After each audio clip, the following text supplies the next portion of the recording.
ആദരണീയനായ monsignor doctor Joseph പണിയോടിക്കൽ, ബഹുമാനപ്പെട്ട directors and spiritual director, ബഹുമാനപ്പെട്ട കൗളി മാഡം,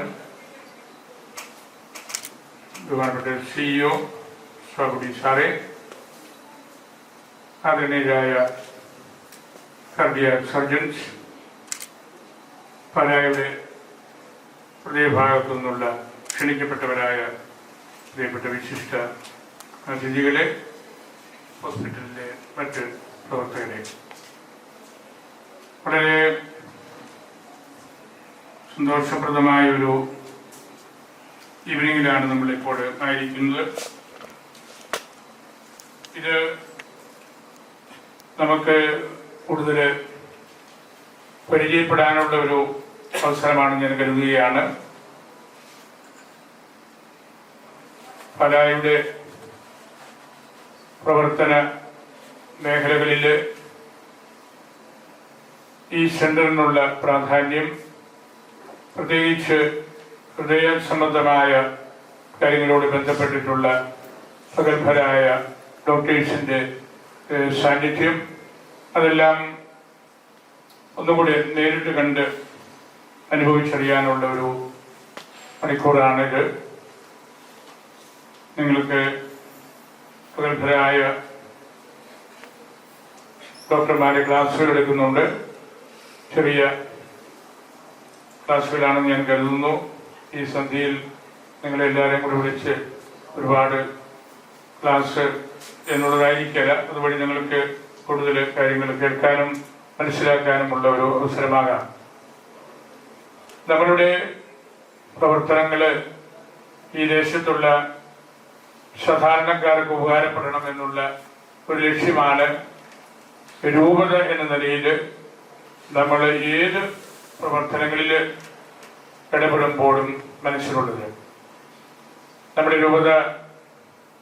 രൂപതയുടെ മുഖ്യമായ അജപാലന കാര്യത്തിന് വേണ്ടി പണിത pastoral institute, Alphonsian pastoral institute, Covid കാലത്ത് 2250 ആളുകൾക്ക് താമസിക്കാനുള്ള ഇടം നൽകിയ സ്ഥലമാണ്. ഒരുപക്ഷെ കേരളത്തിൽ ഒറ്റ വീടിനുള്ളിൽ വേറെ ഒരു സ്ഥലവും അതുപോലെ കണ്ടു കിട്ടിക്കാണുകയില്ല. ആ സ്ഥലം വിട്ടുകൊടുക്കാനായിട്ട് CM കളക്ടർ വഴി പലതവണ ആവശ്യപ്പെട്ടിരുന്നു. നമ്മളതിനു മുമ്പ് നമ്മുടെ ഹോസ്റ്റൽസ് എല്ലാം വിട്ടുകൊടുത്തിരുന്നു. ഈ പാസ്റ്ററൽ സെന്റർ മാത്രം, കാരണം നമുക്ക് പിന്നെ ഒന്നിച്ചു കൂടാൻ ഒരു സാഹചര്യവും ഇല്ല. പക്ഷേ കളക്ടർ വീണ്ടും ഇങ്ങനെ CM പറഞ്ഞു, മിഡിൽ ട്രാവൻകൂറിൽ 200 സെൽഫ് കണ്ടെയ്ൻഡ് റൂംസ് ഉള്ള ഒരു സ്ഥലവും വേറെ ഞങ്ങൾക്ക് അന്വേഷിച്ചിട്ട് കിട്ടാനില്ല, അതുകൊണ്ട് അതൊന്ന് അനുവദിച്ചാൽ നല്ലതാണ്. ഞാൻ പറഞ്ഞു, ഒരു തടസ്സവുമില്ല. അങ്ങനെ ഒരു എമർജൻസി വന്നാൽ അരമന ഉൾപ്പെടെ തരാം എന്നാണ് ഞാൻ ഉത്തരം പറഞ്ഞത്. ഒരു മനുഷ്യന്റെ ജീവൻ നമുക്ക് സംരക്ഷിക്കാനായിട്ട് ഏത് കാര്യം, നമ്മൾ താമസിക്കുന്ന വീട് പോലും വിട്ടുകൊടുക്കാൻ നമ്മൾ സന്മനസ് കാണിച്ചു. അങ്ങനെ ഈ വീട്ടിൽ, നമ്മുടെ പാസ്റ്ററൽ ഇൻസ്റ്റിറ്റ്യൂട്ടിൽ 2000-ലധികം ആളുകൾ ഏകദേശം 2 വർഷത്തിനുള്ളിൽ താമസിച്ച് മരുന്ന് കഴിച്ച് അവിടെ താമസിച്ചവരിൽ ആ നാടുകളിൽ ആരും മരിച്ചിട്ടില്ല. അത് വലിയൊരു ഭാഗ്യമായിരുന്നു. അതുപോലെ നമ്മൾ വളരെ സാധാരണക്കാരായ ആളുകൾക്ക്, നിങ്ങൾ പാലായിലെ പ്രഗത്ഭരായ നേതാക്കന്മാരോടാണ് ഇവിടെ ഇരിക്കുന്നത്. നമുക്ക് സ്വതമേ ഒരു ജാടയുണ്ട്, പാലാക്കാർക്ക് എല്ലാം ഉണ്ട്, ഒരു കുഴപ്പമില്ല, എല്ലാവരും സമ്പന്നരാണ്. എനിക്ക് നേരെ തിരിച്ചുള്ള അഭിപ്രായമായിരുന്നു എന്നുകൊണ്ടായിരുന്നത്, ഇപ്പോഴും അതെ. നമുക്ക് ഒരു വിഷമവുമില്ല, എല്ലാവർക്കും വലിയ വീടുണ്ട്, മാളികയുണ്ട്, പറമ്പുണ്ട് എന്നൊക്കെ പറഞ്ഞപ്പോഴും എനിക്ക് അതിന്റെ സത്യാവസ്ഥ നിങ്ങളിവിടെ ഇരിക്കുന്ന ആരേക്കാൾ കൂടുതൽ അറിയാവുന്നത് കൊണ്ട് ഞാനൊരു സർവേ ഒന്ന് നടത്തി. അന്ന് 2400 അപേക്ഷകളാണ് 1 സെന്റ് സ്ഥലം പോലും ഇല്ലാത്ത ആളുകളുടെ കിട്ടിയത്. ഒന്ന് ഓർമ്മ നോക്കിയേ, 1 സെന്റ് സ്ഥലം പോലും ഇല്ലാതെ വെറുതെ ടാർപോളിൽ നിന്നൊക്കെ വലിച്ച് കെട്ടി മറ്റുള്ളവരുടെ പറമ്പില്, റോഡരികില് ഒക്കെ താമസിക്കുന്ന 2000-ലധികം പാലക്കാരാണ് നമുക്കുള്ളത്. അന്ന് പ്രസ്ബിറ്റേറിയൻ കൂടിയപ്പോൾ ഞാൻ അച്ഛന്മാരോട് പ്രത്യേകം പറഞ്ഞിരുന്നു, എല്ലാ പള്ളികളിലും നമ്മൾ യോഗനിശ്ചയം ചെയ്ത് ഒരു വീടിനെങ്കിലുമുള്ള പറമ്പ് പള്ളിയുടെ, നമുക്ക് 5 ഏക്കറിൽ താഴെയുള്ള 3 പള്ളികളെ പാലായിലുള്ളൂ. അപ്പം അങ്ങനെ പറഞ്ഞ് 100-ലധികം പള്ളികളിൽ പള്ളിയുടെ പറമ്പ് വിട്ടുകൊടുത്തു. 2-3 കോടികൾ മുടക്കി അരുവിത്തറ പോലെയുള്ള സ്ഥലത്ത് കടമെടുത്ത് സ്ഥലം വാങ്ങിച്ച് 10-30 വീടുകൾ ഒറ്റ പ്ലോട്ടിൽ തന്നെ തയ്യാറാക്കി. അങ്ങനെ നമ്മൾ 1038 വീടുകൾ ഇതിനോടകം പണിത് വെഞ്ചരിച്ചു. നമ്മുടെ എല്ലാവരുടെയും, നിങ്ങളും അതിൽ പങ്കാളികളായ ധാരാളം പേരോട് ഇരിപ്പുണ്ട്. നിങ്ങൾ പറമ്പ് വിട്ടു വന്നവരും സാമ്പത്തിക സഹായം ചെയ്തവരും, പിന്നെ അച്ഛന്മാരുടെ വലിയൊരു കരുതല് അതിന്റെ പിന്നിലുണ്ടായിരുന്നു. ഇനി നമുക്ക് ഒരു 1000-ഓളം വീടുകൾ പണിയാനുണ്ട്. ഇതുവരെയുള്ള അൽമായരുടെയും വൈദികരുടെയും സഹകരണം കണ്ടാൽ 1-2 കൊല്ലത്തിനുള്ളിൽ ആ പദ്ധതി പൂർത്തിയാക്കാൻ പറ്റുമെന്ന് തന്നെയാണ് എൻ്റെ വിചാരം. 2000 വീടുകൾ പണിയണം എന്നതാണ് നമ്മളുടെ ആഗ്രഹം. അതിൽ ഞാൻ പറഞ്ഞല്ലോ 1038 വീടുകൾ വെഞ്ചരിച്ചു കഴിഞ്ഞു. ഒരു 10-200 എണ്ണം ഇപ്പോഴും പണിതുകൊണ്ടിരിക്കുകയാണ്. ഓരോ വീടിനും ഒരു 8-നും 12-നും ഇടയിൽ ലക്ഷങ്ങൾ ആകുന്നുണ്ട്. അതെല്ലാം നമ്മുടെ ആളുകളിൽ നിന്ന് ആളുകൾ തരുന്നത്. ചുരുക്കം ചില വീടിന് പഞ്ചായത്തിന്റെ സഹായം ജോസുമോൻ ഇരിപ്പുണ്ട്. അദ്ദേഹമൊക്കെ ഇതിൽ വളരെ ആക്റ്റീവായിട്ട് ഇൻവോൾവ് ആയിട്ടുള്ള ആളാണ്. ഇപ്പോഴും അദ്ദേഹം നേരിട്ട് 10-25 വീട് ഇപ്പോഴും പണിതുകൊണ്ടിരിക്കുകയാണ്. അപ്പൊ അങ്ങനെയുള്ള വലിയ രാഷ്ട്രീയ പ്രാധാന്യമുള്ള മേഖലകളിൽ നിന്നും നമുക്ക് സാമ്പത്തിക സഹായം നൽകുന്ന അൽമായരിൽ നിന്നുമൊക്കെ സഹായം ലഭിക്കുന്നത് കൊണ്ടും, പിന്നെ എല്ലാ സംഘടനകളും പള്ളികളുടേത് അതിനോട് സഹകരിച്ചു. അച്ഛന്മാര് നല്ലപോലെ അധ്വാനിച്ചു, കോളേജുകൾ സഹകരിച്ചു. ആ ഒരു വലിയ മൂവ്മെന്റ് നമുക്ക് ഉണ്ടാക്കാൻ സാധിച്ചത് വലിയൊരു കൃപയായിട്ട് ഞാൻ കരുതുകയാണ്. ഞാൻ എൻ്റെ ഉള്ളിൽ ഈ മെഡിസിറ്റിയേക്കാൾ എനിക്ക് ഉള്ളിൽ പതിഞ്ഞു കിടക്കുന്ന ഒരു കാര്യം ഈ ഹോംബാലയാണ്. നമുക്ക് 2000 വീടുകൾ പണിത് പൂർത്തിയാക്കാൻ സാധിച്ചാൽ ഈ രൂപത എക്കാലവും ഉള്ളിൽ സൂക്ഷിക്കുന്ന കാര്യം അതായിരിക്കും പ്രഥമമായിട്ട് എന്നാണ് എൻ്റെ പൂർണ്ണമായ ചിന്ത. ഞാൻ അരുവിത്തറയും രാമപുരത്തും കൊള്ളങ്ങാട്ടും ഒക്കെ പ്രസംഗിച്ചിരുന്നു. നമുക്ക് മറ്റു മാർഗമൊന്നും കണ്ടില്ലെങ്കിൽ പൊന്നുകുരിശ് വിറ്റ് നമുക്ക് ഈ കിടപ്പാടമില്ലാത്തവർക്ക് 5 സെന്റ് സ്ഥലവും ചെറിയൊരു വീടും നിർമ്മിച്ചു കൊടുക്കണം. അത് തീർച്ചയായിട്ടും ഞാൻ ചെയ്യുമായിരുന്നു. ഈ തരത്തിൽ നമുക്ക് സഹകരണം കിട്ടിയില്ലെങ്കിൽ 100% ഉറപ്പായിട്ട് ഞാൻ ചെയ്യാൻ തീരുമാനിച്ചിട്ട് തന്നെയാണ് ആ 3 പള്ളികളിലെ കാര്യം പറഞ്ഞത്. അത് ഇനിയും നമുക്കുള്ള ആ ടാർഗറ്റ് എത്താണ്ട് വന്നാൽ അതിലേക്ക് നമ്മളുടെ പള്ളികളെയും നമ്മുടെ സമൂഹത്തെയും കൺവേർജ് ചെയ്യേണ്ടതുണ്ട്. അപ്പൊ ഞാനിത് പറഞ്ഞത്, നിങ്ങൾ പാലായുടെ ഏറ്റവും മുൻപിൽ നിന്ന് ചിന്തിക്കുന്ന ആളുകളാണ് ഇവിടെ ഉള്ളത്. നിങ്ങളുടെ വിദ്യാഭ്യാസം, സമ്പത്ത്, മറ്റു തരത്തിലുള്ള കാര്യങ്ങളെല്ലാം ഉണ്ട്. നിങ്ങളും ഇതിൽ വളരെ സജീവമായിട്ട് പങ്കുവഹിച്ച അനേകം ഇവിടെ ഉണ്ട്. അതുകൊണ്ട് ഈ ഇതുപോലുള്ള കൂടിവരവില് നമ്മള് ഹൃദയത്തെ കുറിച്ച് പറയുമ്പം ഹൃദയപൂർവമായ സമീപനവും വേണമല്ലോ. അതുകൊണ്ടാണ് ഈ 2 കാര്യം നമ്മളോടൊന്ന് സൂചിപ്പിച്ചത്. നമ്മളുടെ പാസ്റ്ററൽ ഇൻസ്റ്റിറ്റ്യൂട്ടിൽ ഫോൻസിയൻ സെന്ററിൽ താമസിച്ച 2000-ലധികം കോവിഡ് പേഷ്യൻസും നമ്മൾ ഉദ്ദേശിക്കുന്ന 2000 വീടുകളുമാണ് നമ്മുടെ രൂപതയുടെ പ്ലാറ്റിനം ജൂബിലി 75 വർഷങ്ങൾ ആകാൻ പോവുകയാണ് രൂപത സ്ഥാപിതമായിട്ട്. അതിലേക്ക് പ്രവേശിക്കുമ്പോൾ നമുക്ക് ഓരോ ഇടവകയെയും സംബന്ധിച്ച കൂടുതൽ കാര്യങ്ങൾ കണ്ടെത്തേണ്ടതുണ്ട്. പലാരൂപതയിലെ എല്ലാ ഇടവകളിലും നമ്മൾ ഹോം മിഷൻ ആരംഭിച്ചു കഴിഞ്ഞു. 350 സിസ്റ്റേഴ്സ് നമ്മുടെ രൂപതയ്ക്കുള്ളിലെ എല്ലാ കോൺഗ്രിഗേഷന്റെയും ആളുകൾ സംഘടിച്ച് അവർ 10, 15, 20 അംഗങ്ങളായിട്ട് അനേക ദിവസങ്ങളിൽ ഓരോ ഇടവകയിലും അല്ലെങ്കിൽ ക്രമേണ എല്ലാ ഇടവകകളിലും പോയി താമസിച്ച് ആ ശുശ്രൂഷ ചെയ്യുകയാണ്. അപ്പൊ നമുക്ക് കുറച്ചുകൂടെ റാഡിക്കലായിട്ട് ഗ്രാസ് റൂട്ട് ലെവലിൽ എങ്ങനെയാണ് നമുക്ക് ഈശോയുടെ സുവിശേഷം കൊടുക്കാൻ പറ്റുന്നതിനെ കുറിച്ച് കുറച്ചുകൂടെ അവർ നല്ല റിപ്പോർട്ടിങ് നൽകുന്നുണ്ട്. നമുക്കൊരു ചെറിയ ടീം നേരത്തെ ഉണ്ടായിരുന്നു. പക്ഷേ ഇത് നമുക്ക് രൂപത മുഴുവനും ഈ പ്ലാറ്റിനം ജൂബിലിയോടനുബന്ധിച്ച് ഏറ്റവും ആദ്യത്തെ ഒരു സ്റ്റെപ്പായിട്ട് നമ്മളെടുത്തത് എല്ലാ ഇടവകളിലും ബഹുമാനപ്പെട്ട സിസ്റ്റേഴ്സ് അങ്ങനെ ഒരു അജപാലനപരമായ മിനിസ്ട്രി നടത്തണം എന്നുള്ളതാണ്. അതിൻ്റെ ഒരു നേതൃത്വം കൊടുക്കുന്ന അല്ലെങ്കിൽ അതിനൊക്കെ പ്രാപ്തി ഉള്ള ഒരു കേന്ദ്രമായിട്ട് നമ്മളുടെ ഈ മെഡിസിറ്റി അല്ലെങ്കിൽ മാർസ്ലീവ സെന്റർ അക്കാര്യത്തിലും വളരെയേറെ തുറന്ന മനസ്ഥിതി കാണിക്കുന്ന ഒരു ഇടമാണ്. ഞാൻ പറഞ്ഞല്ലോ, നമ്മുടെ രൂപതയിലെ എല്ലാ കോളേജുകളെയും ഈ ഹോംബാലയിലേക്ക് ഞാൻ കൺവേർജ് ചെയ്യിച്ചിരുന്നു. സെന്റ് തോമസും അൽഫോൻസായും നമ്മുടെ ഇവിടെയുള്ള ചെറുപ്പങ്കൽ കോളേജും രാമപുരം കോളേജും എല്ലാം. കാരണം അവർക്കൊന്നും ഒന്നോ രണ്ടോ ചെറിയ വീടുകൾ വെച്ച് കൊടുക്കാൻ ഒരു വിഷമവുമില്ല. അവരോട് ഞാൻ പറഞ്ഞത് ചെയ്യാതിരുന്നാൽ അത് പാപമാണ്. അപ്പൊ അങ്ങനെയുള്ള മനുഷ്യർക്ക് ഉപകാരമുള്ള കാര്യത്തിലേക്ക് നമ്മൾ കൂടുതൽ ശ്രദ്ധിക്കണം. ഇന്ന് നമ്മളിവിടെ ബഹുമാനപ്പെട്ട MDHന് വളരെ വിശദമായ കാര്യങ്ങൾ ഈ ഹോസ്പിറ്റലിനെ കുറിച്ച് പറഞ്ഞു. ഞാനതുകൊണ്ട് അതിന്റെ കാര്യങ്ങളിലേക്കൊന്നും കിടക്കുന്നില്ല. അച്ഛൻ എനിക്ക് വേണ്ടി കൂടെ സംസാരിച്ചതാണ്. വിശദാംശങ്ങളെല്ലാം തന്നെ പറഞ്ഞു. ഇവിടെ നമ്മളൊരു മെഡിക്കൽ ഡോക്ടേഴ്സിന്റെ, പ്രത്യേകിച്ച് ഹൃദയത്തിന്റെ കാര്യം ശ്രദ്ധിക്കുന്ന ഡോക്ടർമാരും ഇവിടുത്തെ ഈ ആശുപത്രിയുടെ പ്രധാനപ്പെട്ട ഉത്തരവാദിത്വം വഹിക്കുന്നവരും, ഒപ്പം നിങ്ങൾ പാലായുടെ മർമ്മം അറിയാവുന്ന ആളുകളുമാണ് ഇവിടെ ഉള്ളത്. പാല നമുക്ക് ഒരു വികാരമാണ്.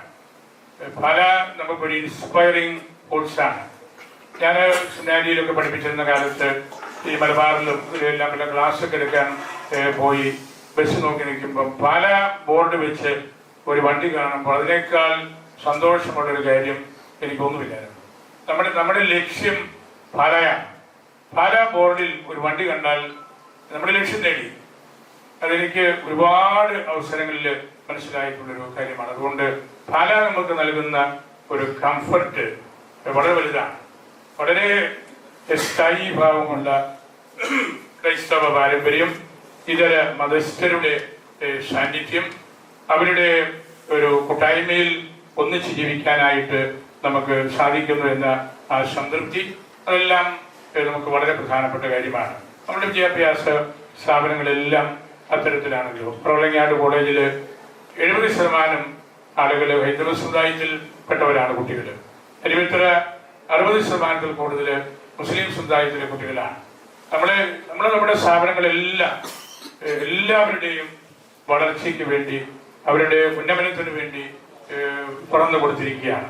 ഈ മെഡിസിറ്റിയുടെയും അത്യന്തികമായ ലക്ഷ്യം അത് തന്നെയാണ്. ഇവിടെ നമ്മൾ ഹൃദയത്തെ അറിയാവുന്ന ഡോക്ടർമാരാണ്. നിങ്ങൾ മെഡിസിൻ പഠിക്കുമ്പോൾ എപ്പോഴും ക്ലാസ്സിൽ കേട്ടിട്ടുള്ള വാക്കുകളായിരിക്കും കോർ, ഹൃദയം, കോർദിസ്, ഹൃദയ സംബന്ധമായ കാര്യമാണ്. അതിൽ നിന്നാണ് അതിന്റെ original Greek cardia, KARDIA, cardia ഗ്രീക്കാണ്. ആ ഗ്രീക്ക് ഭാഷയാണ് മെഡിക്കൽ ഭാഷയിൽ എല്ലാ വാക്കുകളും നൽകിയത്. നിങ്ങളിൽ നടക്കുമ്പോൾ നമ്മൾ എഴുതി വെച്ചിട്ടുള്ള ബോർഡിൽ മെഡിക്കൽ സയൻസിലെ എല്ലാ വാക്കുകളുടെയും ഉൽപ്പത്തി ഈ ഗ്രീക്ക് ഭാഷയിൽ നിന്നാണ്. കാർഡിയോളജി, എല്ലാ വാക്കുകളും ഒരെണ്ണം പോലും അല്ലാതെ ഇല്ല. അതുകൊണ്ട് അത് വലിയൊരു ഭാഷയോടും ഒപ്പം ലത്തീനോടും, കോർദിസ് ലാറ്റിനാണ്. നമ്മള് ക്രൈസ്തവരായിട്ടുള്ളവർക്കറിയാം, നമ്മുടെ വിശ്വാസ പ്രമാണത്തെ ക്രേദോ എന്നാണ് ലത്തീനിൽ വിളിക്കുന്നത്. ക്രേദോ വിശ്വാസ പ്രമാണം നമ്മളെല്ലാ കുർബാനയിലും ചെല്ലുന്നുണ്ട്. ക്രേദോ എന്ന വാക്കിന്റെ അർത്ഥം ഹൃദയം കൊടുത്ത് വാങ്ങിയത് എന്നാണ്.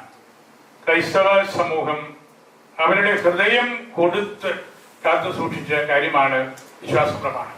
അതുകൊണ്ടാണ് ഇതിനെ ക്രേദോ, ടു ഗിവ് ദ ഹാർട്ട് എന്നാണ് വാക്കിന്റെ അർത്ഥം. ഹൃദയം കൊടുത്ത് നമ്മളുടെ പൂർവികരെ സൂക്ഷിച്ച വിശ്വാസ സത്യമാണ് വിശ്വാസ പ്രമാണം. അതിലെല്ലാം ഉണ്ട്. വിശ്വാസ പ്രമാണത്തിൽ എല്ലാം ഉണ്ട്. നമ്മുടെ കുർബാനയിലും മാമോദീസായിലും അങ്ങനെയുള്ള മറ്റ് അവസരങ്ങളിലെല്ലാം വിശ്വാസ പ്രമാണം പരിചരിക്കേണ്ട സമയത്തൊക്കെ പ്രഘോഷിക്കുന്നതിന്റെ കാരണം നമ്മുടെ സത്യവിശ്വാസം മുഴുവനുണ്ട്. അത് ക്രേദോയാണ്. ഹൃദയം അവിടെ ഉണ്ട്. സഭയുടെ ഹൃദയത്തിൽ കാത്തു സൂക്ഷിക്കുന്ന കാര്യമാണ് അവിടെയുള്ളത്. അതുകൊണ്ടാണ് നമ്മളുടെ പ്രവർത്തനങ്ങളിൽ വലിയ കാർഡിയോളജിസ്റ്റ് ഇവിടെ നമുക്ക് മുതിർന്നവരും എല്ലാം വളരെ കീർത്തി കാട്ടിയ ആളുകളുണ്ട്. അവര് ഹൃദയത്തെ കുറിച്ച് വെറുതെ നമ്മളോട് പറയുക മാത്രമല്ല, അവര് ഹൃദയപൂർവം നമ്മളെ സമീപിക്കുന്നവരുമാണ്. കോർഡിസ് എന്ന ലത്തീൻ വാക്കിൽ നിന്നാണല്ലോ കോർഡിയൽ എന്ന വാക്ക് വരുന്നത്. ഇന്ന ഡോക്ടർ, ഇന്ന നേഴ്സ് അത്ര കോർഡിയൽ അല്ല എന്ന് പറഞ്ഞാല് ആ ഒറ്റ വാക്കിൽ അതിന്റെ ചൈതന്യം കിട്ടും. നമ്മൾ കോർഡിയൽ ആകുന്നത് ഹൃദയം കൊടുക്കുമ്പോഴാണ്, ഹൃദയത്തിന്റെ പ്രാധാന്യം നമ്മൾ മനസ്സിലാക്കുമ്പോഴാണ്. ലത്തീൻ പരിശുദ്ധ കുർബാനയിലും നമ്മുടേതുമുണ്ട്, നിങ്ങളുടെ ഹൃദയങ്ങൾ ഉയരട്ടെ, സുർസും കോർദ, ഉന്നതങ്ങളിലേക്ക് ഹൃദയങ്ങൾ ഉയരട്ടെ. നമ്മൾ പ്രധാനപ്പെട്ട പ്രാർത്ഥനകളിലേക്ക് കടക്കുന്നതിന് മുമ്പ് ഒരു ഹൃദയ പരിശോധന അവിടെ നടത്തുകയാണ്. ഹൃദയത്തിലുള്ള നമ്മുടെ വിചാരങ്ങള് ഈ ഭൂമിയിലാണോ? അങ്ങനെയാണെങ്കിൽ അത് പാടില്ല, അത് ഉന്നതങ്ങളിലേക്ക് ഉയരണം. അപ്പോഴാണ് നമുക്ക് കർത്താവിന്റെ കുർബാനയില് ശരിക്ക് പങ്കുപറ്റാൻ സാധിക്കുന്നത്.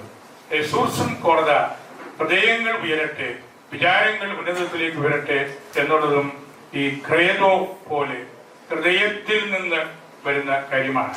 അതുകൊണ്ട് നമ്മളുടെ ഡോക്ടേഴ്സ് ഹൃദയ പരിശോധന നടത്തുന്നവര് ഹൃദയപൂർവമായ കാര്യങ്ങളാണ് അവിടെ ചെയ്യുന്നത്. അവരെ കുറിച്ചാണ് എപ്പോഴും പറയുന്നത്, വിത്ത് ഓൾ മൈ ഹാർട്ട്. നല്ല ഇവിടെ ഇരിക്കുന്നവരെല്ലാം വളരെ പ്രഗത്ഭരായ 6-7 ഡോക്ടേഴ്സാണ്. അവരെ കുറിച്ചാണ് സമൂഹം പറയുന്നത്, with all their heart തോത്തോ കോർദേ Mayo. എന്റെ ഹൃദയം മുഴുവനും സമർപ്പിച്ചാണ് ഞാനൊരു സർജറി നടത്തുന്നത്, അല്ലെങ്കിൽ ഒരു മെഡിസിന് കുറിക്കുന്നത്.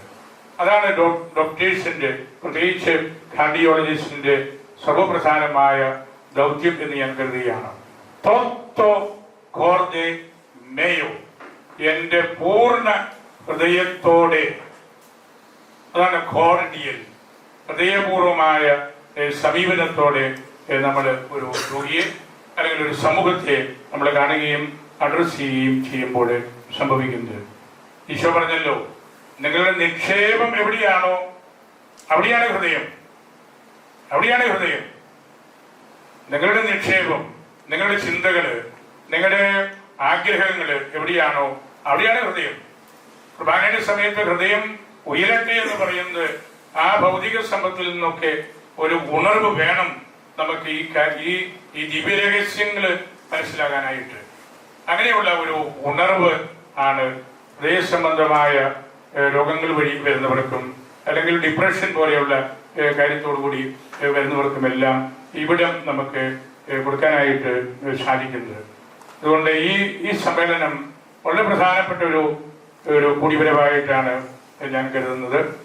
പലായുടെ ഹൃദയമാണ് ഇവിടം, മർസ്ലീവ. അവിടെ ഹൃദയത്തെ പരിശോധിക്കുന്നവരും പലായുടെ ഹൃദയം എന്ന് പറയാവുന്ന നിങ്ങളുടെ 10-50 പ്രമുഖരും ഇവിടെ ഇരിക്കുമ്പോൾ ഇത് രണ്ടും തമ്മിലുള്ള ഒരു ബ്ലെൻഡിങ്, അതാണ് ഈ സന്ധ്യയുടെ പ്രാധാന്യമെന്ന് ഞാൻ കരുതുകയാണ്. ഇതൊരു 2 പാരലൽ ഘടകം പോലെ പോകാതെ ഇവിടെ നമുക്ക് ഇത്രയും മൂലധനം മുടക്കി പ്രഗത്ഭരായ ഡോക്ടേഴ്സ് ഒക്കെ ഉള്ളപ്പോൾ പലായുടെ ഹൃദയം ആകുന്ന നിങ്ങൾ ഇത് മനസ്സിലാക്കണം.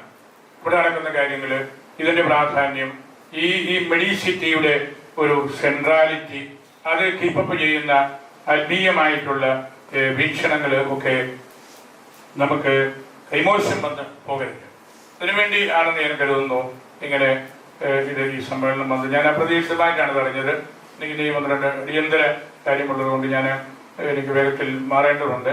ഏതായാലും ഇത് ഞാൻ ലക്ഷ്മണൻ പറഞ്ഞ് ഞാൻ 5-10 മിനിറ്റ് നോക്കാം, അങ്ങനെ പറഞ്ഞാണ് ഞാൻ വന്നത്.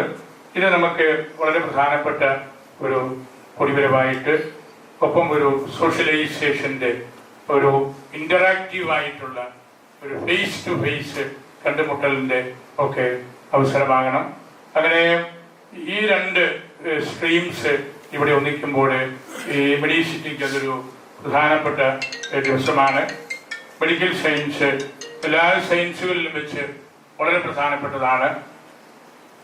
വളരെ ലോകം മുഴുവനും പറയപ്പെടുന്ന ഒരു ചെറിയ വാക്യമാണല്ലോ, ഓംനിയം ആർസിയം മെഡിസിന നൊബിലിസിമ എസ്റ്റ്. ഒരു ചെറിയ ലത്തീൻ വാക്യമാണ്. ഓംനിയം ആർസിയം, എല്ലാ ശാസ്ത്രങ്ങളിലും വെച്ച് മെഡിസിന, മെഡിസിൻ, നൊബിലിസിമ എസ്റ്റ്, ദ നോബ്ലസ്റ്റ്. അതാണ് മെഡിസിൻ. അതാണ് ഡോക്ടേഴ്സ്. നോബ്ലസ്റ്റ് ആയിട്ടുള്ള ഒരു സെക്ഷൻ പഠിച്ച് ഏറ്റവും കുലീനമായ കോർഡിയലായിട്ടുള്ള പെരുമാറ്റത്തോടുകൂടി നമ്മൾ ആകുമ്പോഴാണ് ഈ മെഡിക്കൽ സയൻസിന്റെ കൂടുതലായിട്ടുള്ള അതിൻ്റെ ഉള്ളിൽ ഉള്ള ഒരു കാര്യം നമുക്ക് മനസ്സിലാകുന്നത്. ഞങ്ങൾ ഡോക്ടേഴ്സ്, പ്രത്യേകിച്ച് കാർഡിയോളജിസ്റ്റ്, ഉള്ളിൽ നിന്ന് പഠിപ്പിക്കുന്നവരാണ്. സെന്റഗസിനെ കുറിച്ചൊക്കെ പറയുന്നതാണല്ലോ മജിസ്റ്റർ ഇന്റീരിയോർ. വെറുതെ ഒരു പാഠപുസ്തകം കൊണ്ടുവന്ന് വായിച്ച് കേൾപ്പിച്ചിട്ട് പോവുകയല്ല, ഉള്ളിൽ നിന്ന് പഠിപ്പിക്കുന്നവരാണ്. ഉള്ളു കണ്ട് അതിനു വേണ്ടി ഉള്ള പരിഹാരം നിർദ്ദേശിക്കുന്നവരാണ് ഇവിടെ നിങ്ങൾ, പ്രത്യേകിച്ച് കാർഡിയോളജിസ്റ്റ്. ഉള്ള് അറിഞ്ഞ് ഉള്ളിൽ നിന്ന് സംസാരിക്കുന്നവരും പെരുമാറുന്നവരുമായിട്ട് നിങ്ങൾ മാറുമ്പോഴാണ് ഈ സയൻസിന്റെ നൊബിലിസിമ എസ്റ്റ് ദ നോബ്ലെസ്റ്റ് എന്ന് നമുക്ക് പറയാൻ സാധിക്കുന്നത്. നമ്മളെക്കുറിച്ച് നമ്മുടെ സമൂഹം പറയാനായിട്ട് സാധിക്കുന്നത്. ഞാൻ വലിയ സന്തോഷത്തോടു കൂടിയാണ് ഇവിടെ നിൽക്കുന്നത്. ഞാൻ നമ്മുടെ ഈ സ്ഥാപനത്തിന്റെ MD അച്ഛനാണ് എന്നോട് സംസാരിച്ചത്. അദ്ദേഹം നമ്മുടെ പ്രബോധക്കാരൻ, ജർമ്മനിയിൽ ദീർഘനാള് 10-15 വർഷം പള്ളിയിൽ വികാരിക്കടുത്ത് ശുശ്രൂഷ ചെയ്ത് ജർമ്മൻ യൂണിവേഴ്സിറ്റിയിൽ നിന്ന് ദൈവശാസ്ത്രത്തിൽ ഡോക്ടർ ബിരുദം കരസ്ഥമാക്കിയ ആളാണ്. കൊണ്ട് ഇതിന് ജർമ്മൻ ഭാഷയും ഇതര ഭാഷകളും പാശ്ചാത്യ സംസ്കാരത്തിന്റെ മഹാത്മ്യം ഒക്കെ അറിയാം. അതുപോലെ നമുക്ക് ഇവിടെയുള്ള അച്ഛന്മാരും 5 പേരും വളരെ ഏറെ അധ്വാനിക്കുന്നവർ, അവരുടെ ചുമതലകൾ, അവരുടെ ഡിപ്പാർട്ട്മെന്റ്സ് നന്നായിട്ട് നോക്കുന്നു. അതിനെ ഒക്കെ കോർഡിനേറ്റ് ചെയ്യുന്ന CEO ബഹുമാനായ ജസ്റ്റിൻ സാറും ഈ മെഡിക്കൽ വേൾഡുമായിട്ടുള്ള കോർഡിനേഷൻ എല്ലാം നടത്തുന്ന മാഡം റോളൈനും ഇത്തരത്തിലുള്ള കൂടിവരവുകൾക്കെല്ലാം ചുക്കാൻ പിടിക്കുന്ന ബഹുമാനായ സബുഡിയും എല്ലാം ഇവിടെയുണ്ട്. വലിയൊരു കൂടിവരവാണിത്. പ്രഗത്ഭരായ ആളുകളുടെ ഒരു മീറ്റിംഗ് ടുഗദറാണിത്. അതിൽ നിങ്ങൾക്ക് കൂടുതൽ ഈ മേഖലയെക്കുറിച്ച്, ഹൃദയം എങ്ങനെ സംരക്ഷിക്കണം എന്നതിനെക്കുറിച്ചുള്ള ചിന്തകൾ കേൾക്കാനും പങ്കുവയ്ക്കാനും നിങ്ങളുടെ ഒരു ഷെയറിങ് ഒക്കെ നടത്താനുമുള്ള അവസരമായിരിക്കുമെന്ന് ഞാൻ കരുതുന്നു. നിങ്ങളെ പ്രധാനപ്പെട്ട MD ചേർന്ന് ഞാനും സ്വാഗത വാക്കുകൾ പറയുന്നു. നിങ്ങൾക്ക് നല്ലൊരു സന്ധ്യ ഈ നമ്മുടെ രൂപതയുടെ ഹൃദയത്തിലിരിക്കുന്ന ഈ സ്ഥാപനത്തിൻ്റെ പ്രവർത്തന കാര്യങ്ങളെക്കുറിച്ച്, അതിൻ്റെ പോരായ്മകളെക്കുറിച്ച്, അല്ലെങ്കിൽ അതിൻ്റെ പ്രാധാന്യത്തെക്കുറിച്ച് എല്ലാം നിങ്ങൾക്ക് പറയാനായിട്ട് സാധിക്കും. ധാരാളം പേര് പലായിൽ ഇവിടെ വന്നിട്ടുണ്ട്. യുവനായ രവിസാറ് നമ്മുടെ എല്ലാ കാര്യങ്ങളിലും നമ്മളോട് ചേർന്ന് പ്രവർത്തിക്കുന്ന ആളാണ്. അദ്ദേഹത്തെ പ്രത്യേകമായിട്ട് ഓർക്കുന്നു. അതുപോലെ മറ്റ് ഞാൻ എവിടെയെങ്കിലും പേര് പറഞ്ഞു തുടങ്ങിയാൽ എല്ലാവരുടെയും പറയേണ്ടി വരും. രവിസാർ ഒരു ഐക്യനാണ്. അതുകൊണ്ട് ഞാൻ സാറിൻ്റെ കാര്യം പറഞ്ഞതാണ്. പലായി കൂടെ നടക്കുമ്പോൾ സാറ് നല്ലൊരു സെമിനാരിക്കാരനെ പോലെ വെള്ളവസ്ത്രം ധരിച്ച് പരിശുദ്ധമായ വിചാരങ്ങളോടെ ഒരു പട്ടണ വിശുദ്ധീകരണം നടത്തുന്ന പോലെയാണ് അദ്ദേഹത്തിൻ്റെ നടപ്പും എരിപ്പും എല്ലാം. അതങ്ങനെയായിരുന്നല്ലോ ഞങ്ങളൊക്കെ ആയിരുന്നപ്പോൾ. ഇപ്പോഴും അങ്ങനെയായിരിക്കും. അച്ഛന്മാർ ലോബിയിട്ട് പലായിക്കൂടെ നടക്കുമ്പോൾ ഏറ്റവും വലിയ എവാഞ്ചലൈസേഷൻ അതാണ്. ഈശോയുടെ ഒരു ആളാണ് പോകുന്നതെന്ന് മറ്റുള്ളവർ പറയും. അതുകൊണ്ട് ഒരു അച്ഛൻ പോകുന്നു, അതൊരു എവാഞ്ചലൈസേഷനാണ്. ഈശോയെ കൊടുക്കുകയാണ്, ഒരു ദൈവവിചാരം നമ്മൾ കൊടുക്കുകയാണ്. അതിന് നിങ്ങൾക്ക് എല്ലാവർക്കും നിങ്ങളുടേതായ രീതിയിൽ സാധിക്കുന്നുണ്ട്. കൂടുതൽ മികവാറുന്ന രീതിയിൽ അത് സാധിക്കട്ടെ എന്ന് ഞാൻ പ്രാർത്ഥിക്കുന്നു, ആശംസിക്കുന്നു. എല്ലാവരെയും മനസ്ലീവായിക്ക് സമർപ്പിച്ച് പ്രാർത്ഥിച്ച് എൻ്റെ വാക്കുകൾ